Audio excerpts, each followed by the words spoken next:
Hey everyone, welcome back to another Mattel Jurassic World review. Today we'll be taking a look at their new Soundstrike, Grim the Baryonyx. This figure is part of the last wave of Primal Attack Soundstrikes, and it's currently being found at Targets across the country. It retails for $14.99, but at the time of this review, there is a slight catch with this figure and the other new Soundstrike figures. For some reason, they're not scanning at the registers at Target. This comes up not on file, so you're going to have to talk to guest services to get this to ring up for $14.99. A little bit of a hassle, but I'm sure they'll be in Target system relatively soon. So let's just go over the packaging really quick before we crack this figure open. Comes in the Camp Cretaceous Primal Attack packaging that we've been seeing for a while now. You've got the Camp Cretaceous logo up here in the corner, Netflix logo up here, Toro the Carnotaurus, and a couple pictures of kids on the bottom. Then on the side of the package, you have more pictures of the kids and Bumpy, the baby, and Kylosaurus. And then on the back of the box, you have a picture of how the Soundstrike action works on this figure. Up here in the corner, there's a little window cutout for the Camp Cretaceous map sticker set. And then down here, in the bottom corner are the other figures available in this wave, the repaint of the Triceratops and another large Pteranodon. I actually did pick up the Triceratops, the Pteranodon. Don't expect a review on that. I am not a fan of that mold. I think I only have like one of that mold in my collection. So that will do it for the packaging. Let's crack Grim open and take a closer look. So let's start out with a nice 360-degree view of Grim the Baryonyx. Now, at first glance, this figure does look like just a straight-up repaint of the other 8 million Baryonyx that we got over the last couple of years in the line, but there's actually a lot of new parts on this figure. When we get later in the review, I'll compare it to the older Baryonyx and you see which parts were remolded. Now, for the color scheme, the main body is a very light brown color, and then you have two different shades of green. From the head to about the midpoint of the body is this really dark green, and then it just goes to this light green, and it's kind of off-putting. I kind of wish that dark green just continued to the rest of the body. It's just kind of like such an abrupt stop on this figure. Then you have some highlights of light cream color to highlight the green along the side of the body, and you have a nice dash of red to highlight the eyes. So all in all, not a bad color scheme on this figure. So let's just do a couple quick measurements before we take a closer look. This figure is just about 13 inches long from the tip of the tail, tip of the snout, and just about 4.5 inches tall to the top of the neck right there. So Baryonyx in real life was 25 to 33 feet long. So with those measurements, I'll put this figure somewhere in the 123 to the 130 scale range. One thing I noticed with this figure right off the bat, it's a lot more stable than the other Baryonyx figures we got. It seems like there's a lot more weight in the back of this figure, probably from the new Soundstrike mechanism. That's definitely keeping the figure much better balanced than some of the older releases. I always had trouble keeping those stand up. They always seem to be top heavy and fall over. Alright, let's zoom in and take a look at some of the finer details on this figure, starting with the head. It's a decent Baryonyx head sculpt. It matches pretty closely to what we saw in Jurassic World Fallen Kingdom. You have a little patch of red around the eye. The eye is painted in yellow with a black pupil. The teeth are painted in an off-white color. The tongue is painted pink with a little bit of gloss to give it that wet look.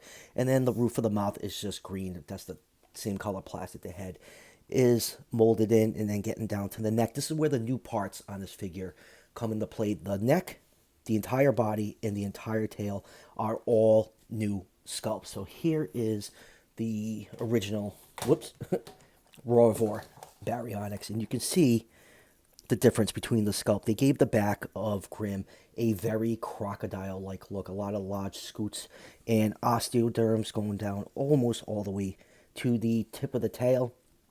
Both figures are roughly the same length. I think Grim is just a tad shorter, and the base of the tail on Grim is a little bit thicker than the old Roivor Baryonyx. So I was definitely pleasantly surprised to see that they resculpted this many new parts on this figure. I just kind of expected this to be a retool of the old Baryonyx. Now you can see all that dark green paint going to just about the midpoint of the body, and then you get to this brighter green paint, and I kind of hate the way it just abruptly stops. Mattel does this once in a while. They use two similar colors like on the back of the animals, and it just mixes in. It doesn't look right in my eyes. I kind of wish this dark green continued the rest of the way, and then you have some white highlighting the green along the side of the body and the neck, and then going down to the hands, you can see the heavy claw of Baryonyx is sculpted in beautifully. The hand claws are not painted in, and then going down to the feet, the toe claws are painted in a very dark brown color, and then turning it over, here is the scan code for those of you that want to scan this into the fax app. And then going down to the tail, you can see that light green continuing just about the midpoint. And you got more of those scutes and osteoderms that go almost down to the tip. So all in all, a decent Baryonyx figure. I'm a little bit more impressed with it than I thought I would be.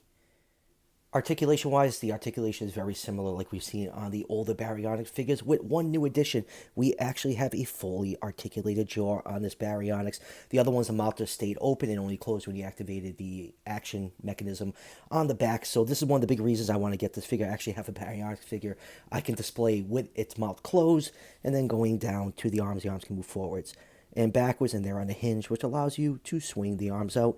And then going down to the legs, they are in a very tight ratchet joint that locked into place when you get to the neutral position, and then there is a very tight hip pivot to help with stability. And like I said earlier, this figure is much more stable than the older Baryonyx figures. Moving on to its sound strike action, let's open them out because it just looks better when we're doing this. All you need to do is just hold the figure by the feet and just rotate the tail around.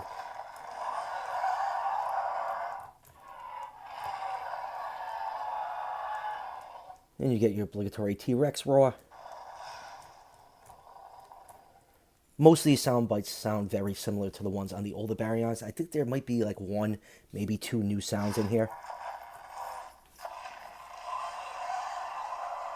Well, that was definitely an old one. So that will do it for the sound strike action. Let's move on to comparisons. Alright, first up for comparisons is one of the human figures. Here is the only Camp Cretaceous human figure in the line, Darius, and I find it kind of odd that, we're getting a lot of Camp Cretaceous themed dinosaurs, and so far this is the only human figure in the line. Maybe next year we'll see some Camp Cretaceous kids mixed in with the other human figures. Hopefully if Mattel's doing that, because I really don't know what they're doing with the human characters anymore. And next up, here it is with the Savage Strike Spinosaurus. And here it is with Toro, the Carnotaurus, another Camp Cretaceous dinosaur.